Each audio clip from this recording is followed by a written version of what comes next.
Hello students, good morning. Tagore senior secondary school Kathumar की online classes में आपका स्वागत है। तो लास्ट क्लास के अंदर हम बात कर रहे थे दूरी और विस्थापन की। ठीक है, आज हम एक नया टॉपिक स्टार्ट करते हैं। पहले हम थोड़ा सा अपना बेस मजबूत कर रहे हैं, उसके बाद हम अपना सिलेबस स्टार्ट करेंगे, है ना। तो अपनी थोड़ी सी जो बेस है उसको हम पहले थोड़ा सा मजबूत कर लें, जिससे कि हमें आगे चल के प्रॉब्लम ना आए। ठीक है, तो एक जनरल टॉपिक है और वो आप लोगों ने 10th क्लास में पढ़ा होगा, और इस टॉपिक का नाम है गति। ध्यान सुनना, बहुत इंटरेस्टिंग टॉपिक है। ठीक है, गति। तो सबसे पहली बात तो ये कि गति का मतलब क्या होता है, गति है क्या। तो सिंपली हम जानते हैं, सिंपल जानते हैं, है ना, हर चीज को जानते हैं। ठीक है, गति हम सुना है हमने ये नाम, और हम ये भी जानते हैं कि गति का मतलब है कि कोई आदमी चल रहा है, गति कर रहा है। ठीक है, हम ये बोलते हैं। ठीक है, लेकिन अगर सामान्य भाषा में अगर हम इसकी परिभाषा डेफिनेशन दें तो हम किस प्रकार इसको परिभाषित करें। ठीक, तो गति का मतलब क्या होता है। जैसे मान के चलो कि ये कोई पेड़ है,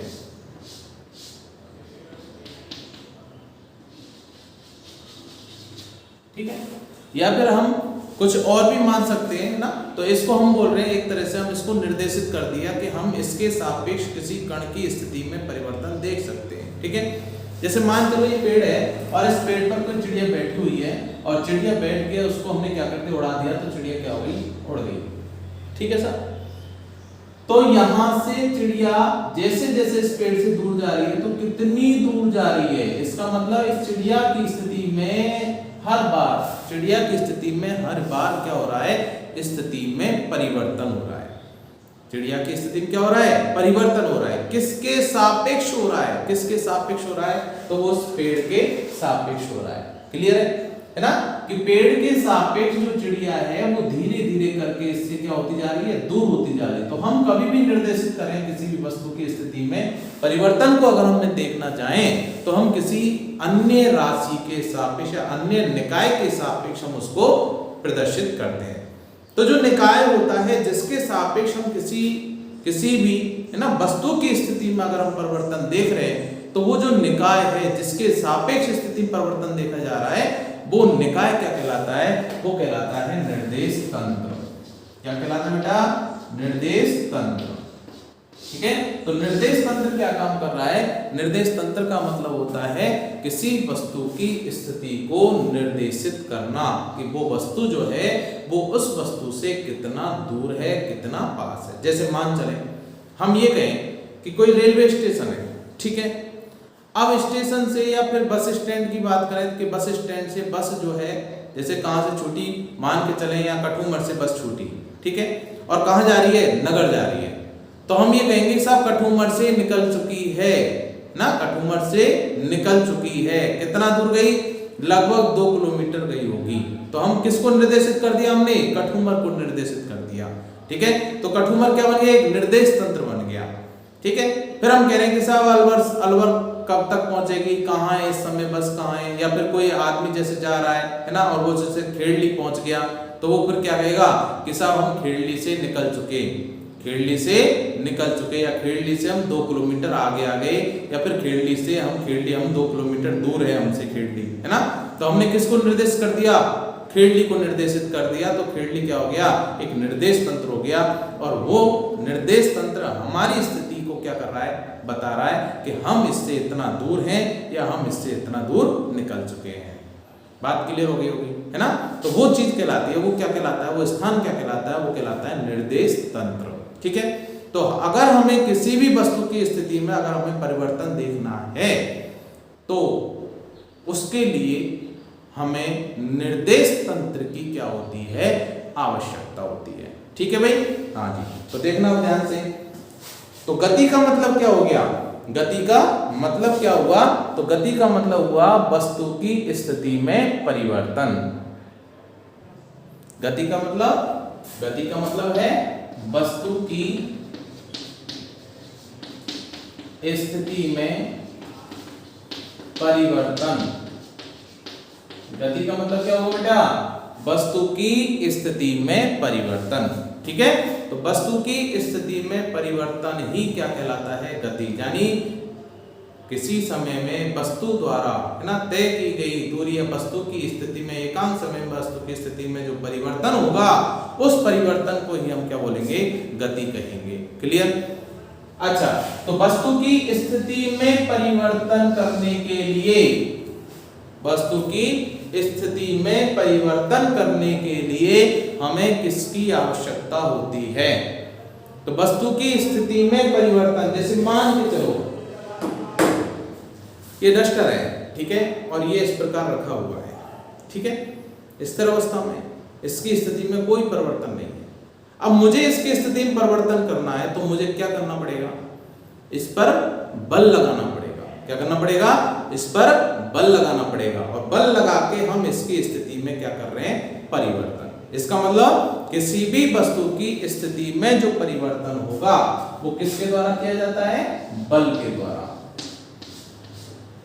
वस्तु की स्थिति में परिवर्तन किसके द्वारा किया जाता है, बल के द्वारा किया जाता है, ठीक है।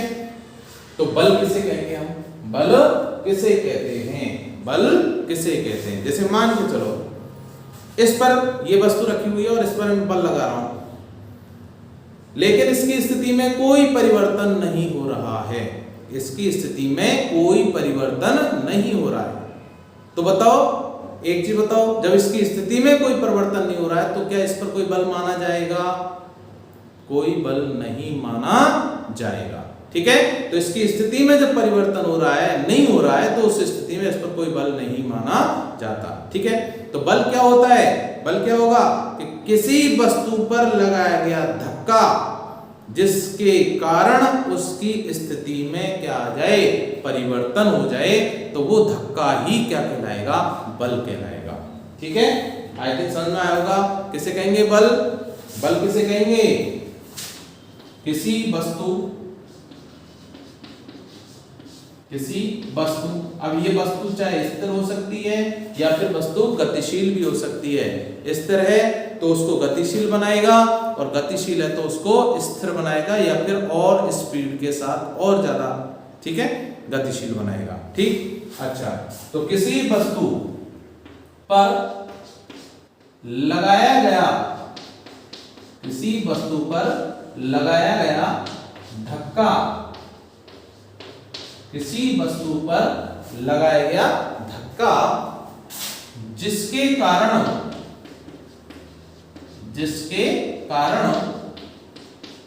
वस्तु की स्थिति में, जिसके कारण वस्तु की स्थिति में परिवर्तन, वस्तु की स्थिति में परिवर्तन हो जाए, किसी वस्तु पर लगाया गया धक्का जिसके कारण वस्तु की स्थिति में परिवर्तन हो जाए, वह धक्का क्या कहलाएगा, बल कहलाता है, ठीक है, बल कहलाता है, ठीक है भाई। तो बल किसे कहेंगे कि किसी वस्तु पर लगाया गया धक्का जिसके कारण वस्तु की स्थिति में परिवर्तन हो, उसे हम क्या कहेंगे, बल कहेंगे, ठीक है। तो ये जो धक्का है जो वस्तु की स्थिति में परिवर्तन कर रहा है, इस धक्के को हम क्या कहेंगे, बल कहेंगे, ठीक है भाई। आई थिंक अच्छे से समझ में आ गया होगा। तो हमने क्या देखा यहाँ पर, गति किसे कहेंगे, गति क्या है, वस्तु की स्थिति में परिवर्तन को ही हम क्या बोलते हैं, गति कहते हैं, ठीक है। वस्तु की स्थिति में परिवर्तन को ही हम क्या बोलेंगे, गति, ठीक है। वस्तु की स्थिति में परिवर्तन किसके कारण होता है, बल के कारण होता है। बल किसे कहते हैं, किसी वस्तु पर लगाया गया धक्का जिसके कारण वस्तु की स्थिति में परिवर्तन हो जाए, क्या कहलाता है, बल कहलाता है, ठीक है भाई। तो ये बात किसने कही, किसने कही, बल की खोज किसने करी, तो बल के बारे में बल के बारे में किसने डिफाइन किया भाई, तो बल के बारे में जो डिफाइन किया था वो किसने किया था, न्यूटन ने किया था। किसने किया था, न्यूटन ने। क्लियर है। तो बल को किसने डिफाइन किया, न्यूटन ने डिफाइन किया। इसलिए बल का जो मात्रक है वो क्या रखा गया, न्यूटन ही रखा गया। क्या रखा गया, न्यूटन। ठीक है भाई। तो इस चीज को आप लोग नोट कर लेना। वीडियो स्टॉप करके आप लोग नोट कर सकते हो इसको, ठीक है। आगे चलते हैं, इसको मिटा देता हूं मैं, आप लोग स्टॉप करके उतार लेना। हाँ भाई, तो बल को डिफाइन करने के लिए न्यूटन ने, बल को परिभाषित करने के लिए न्यूटन ने गति से संबंधित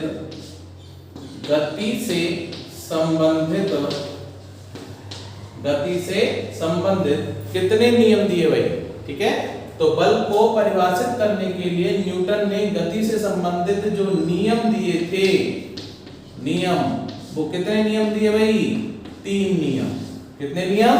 3 नियम, ठीक है। तो गति से संबंधित जो नियम है बल को परिभाषित करने के लिए, वो कितने नियम दिए गए? कितने? 3 नियम। तो आप लोगों ने पढ़े होंगे गति के नियम, ठीक है। टॉपिक आप लोगों ने पढ़ा होगा और उस टॉपिक का जो नाम है वो है गति के नियम, है ना। तो एक टॉपिक तो गति के समीकरण होता है और एक टॉपिक होता है गति के नियम। तो कितने नियम होते हैं गति के? तो गति के जो नियम है वो कितने बेटा? 3 नियम होते हैं। कितने नियम? 3 नियम, ठीक है। कौन कौन से? प्रथम नियम, ठीक है, 3 नियम होते हैं। तो हम प्रथम नियम पर चर्चा कर रहे हैं। तो गति का जो प्रथम नियम होता है, गति का प्रथम नियम क्या कहता है? गति का प्रथम नियम कहता है कि कोई वस्तु स्थिर है, जैसे ये वस्तु है और ये क्या है? स्थिर अवस्था में रखी हुई है, तो ये अनंत समय तक स्थिर ही रहेगी। कब तक? जब तक इस पर हम कोई बाह्य बल नहीं लगाते, मतलब हम इस पर कोई धक्का नहीं लगाते, और ऐसा धक्का नहीं लगाते जिससे इसकी स्थिति में परिवर्तन हो जाए, ठीक है। धक्का लगा रहे हैं लेकिन स्थिति में परिवर्तन नहीं हो रहा है तो वो बल नहीं माना जाएगा, ठीक है। हाँ, तो क्या कह रहा है प्रथम नियम? कि कोई वस्तु स्थिर है तो वो स्थिर ही बनी रहेगी, ठीक है। और अगर ये वस्तु नियत वेग से जा रही है, नियत वेग से जा रही है ना, तो ये नियत वेग से ही गतिशील रहेगी। कब तक रहेगी? जब तक इस पर कोई बाह्य बल कार्य ना करे, ठीक है। कब तक रहेगी? जब तक इस पर कोई बाह्य बल कार्य ना करे, ठीक है। तो क्या कह रहे हैं हम? सुनना, प्रथम नियम क्या कहता है? प्रथम नियम कहता है कि जब कोई वस्तु स्थिर है, इस नियम के अनुसार, इस नियम के अनुसार कोई वस्तु स्थिर है तो वह स्थिर ही रहेगी।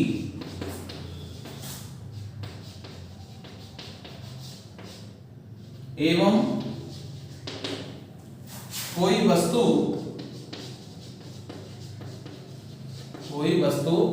नियत वेग से, ध्यान रखना ये बहुत इंपॉर्टेंट है। वेग कैसा होना चाहिए? नियत होना चाहिए। क्यों? वेग नियत होगा तो वस्तु में त्वरण नहीं होगा, त्वरण नहीं होगा तो वस्तु में लगने वाला जो बल है उसका मान भी क्या होगा? 0 होगा, है ना। तो वस्तु पर बल नहीं लगना चाहिए, ठीक है। तो वस्तु नियत वेग से जा रही है, तो नियत वेग से जा रही है इसका मतलब उस पर कोई बल कार्य नहीं कर रहा, उसके वेग में कोई परिवर्तन नहीं हो रहा है, ठीक है। क्या कह रहे हैं? कि कोई वस्तु स्थिर है तो वह स्थिर ही रहती है। कोई वस्तु नियत वेग से गतिशील है, नियत वेग से गतिशील है तो वह नियत वेग से ही, तो वह नियत वेग से ही गतिशील रहेगी, गतिशील रहेगी। कब तक रहेगी? जब तक उस पर कोई बाह्य बल,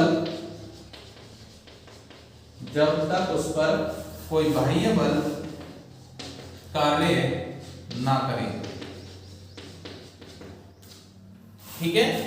तो देखो ध्यान से क्या किया इसने, इस बाह्य बल को क्या किया है, परिभाषित किया है कि बल होगा तो ही वस्तु की स्थिति में परिवर्तन होगा। स्थिति परिवर्तन मतलब स्थिर से वो वस्तु क्या हो जाएगी, गतिशील हो जाएगी, या फिर इसके वेग में क्या हो जाएगा, परिवर्तन हो जाएगा। और वो कब होगा, जब वस्तु पर बल कार्य करेगा। ठीक है, अगर वस्तु पर कोई बल नहीं लग रहा है तो उस कंडीशन में वस्तु स्थिर है तो स्थिर ही रहेगी, वस्तु नियत वेग से जा रही है तो नियत वेग से ही जाएगी। ठीक है, जब तक कि उस पर कोई बाह्य बल कार्य ना करे। ठीक है भाई, तो ये नियम कहलाता है गति का प्रथम नियम। तो इस नियम से हमें क्या पता चला भाई, इस नियम से क्या पता चला, तो प्रथम नियम से क्या पता चला कि जो प्रथम नियम है वो क्या दे रहा है हमें, वो दे रहा है क्या, बल की परिभाषा। प्रथम नियम क्या देता है, गति का प्रथम नियम क्या देता है भाई, बल की परिभाषा देता है। क्या देता है, बल की परिभाषा। ठीक है, तो गति का प्रथम नियम, गति का प्रथम नियम क्या दे रहा है, बल की परिभाषा।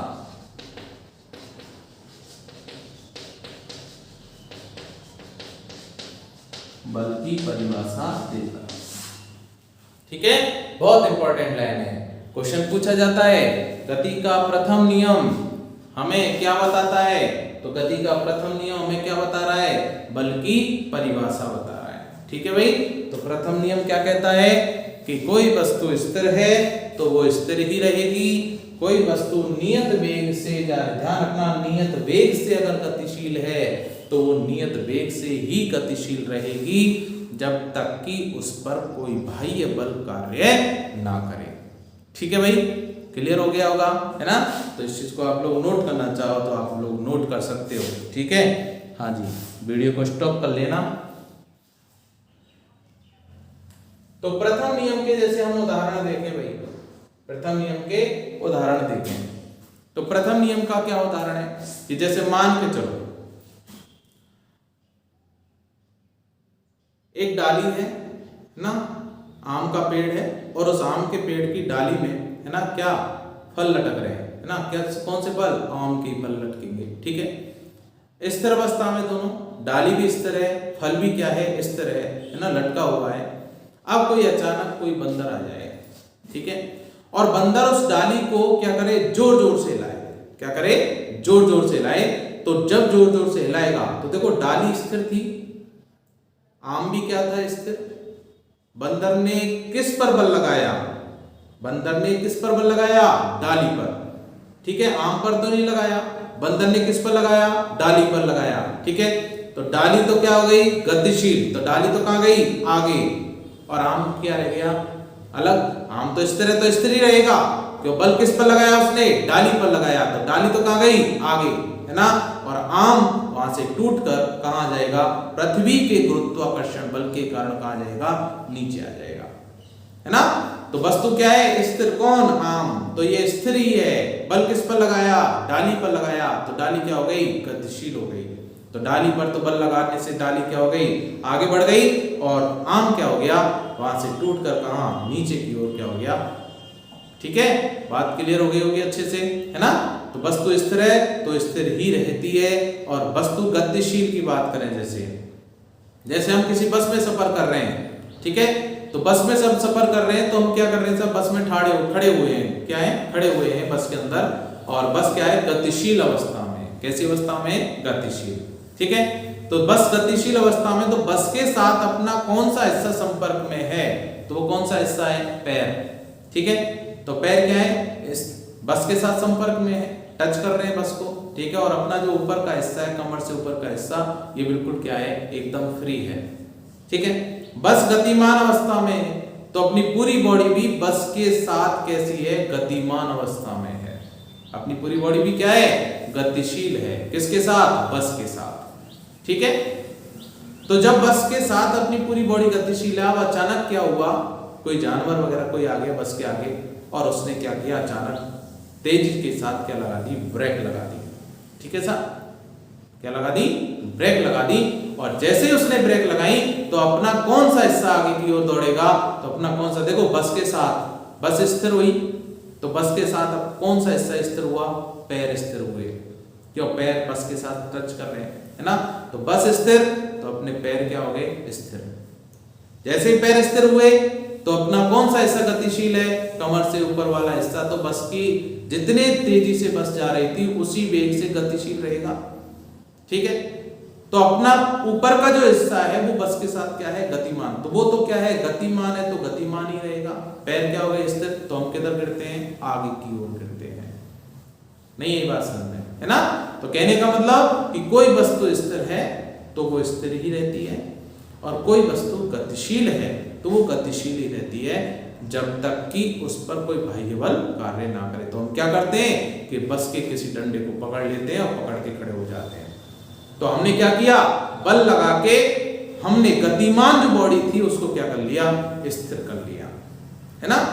तो बस कुल मिलाकर बात यह है कि प्रथम नियम क्या कहता है कि कोई वस्तु स्थिर है तो वो स्थिर ही रहेगी, और कोई वस्तु नियत वेग से जा रही है तो वो नियत वेग से ही गतिमान होगी जब तक कि उस पर कोई बाह्य बल कार्य ना करे। ठीक है, तो आई थिंक आपके वीडियो पसंद आई होगी, है ना? तो सुनना ध्यान से। अब तो करना क्या है कि जो हम पढ़ा रहे हैं, है ना, इसको आप लोग रिवाइज करते रहना। ठीक है, और जो जो टॉपिक आपको मिल रहे नए नए, है ना, ज़्यादा नहीं दे रहे हम, ठीक है, इसलिए कम समय की वीडियो रखी गई है जिससे कि आप लोग आसानी से पढ़ सको। ठीक है, तो आज के लिए इतना ही। ठीक है, टॉपिक समझ में आया होगा। बाकी का इसको और अधिक विस्तार से हम नेक्स्ट क्लास के अंदर पढ़ेंगे। ठीक है, कि गति के प्रथम नियम से संबंधित और अच्छे अच्छे उदाहरण देखेंगे, है ना? तो आज के लिए इतना ही भाई, है ना? बाकी मिलते हैं नेक्स्ट क्लास के अंदर। ठीक, तब तक के लिए धन्यवाद भाई।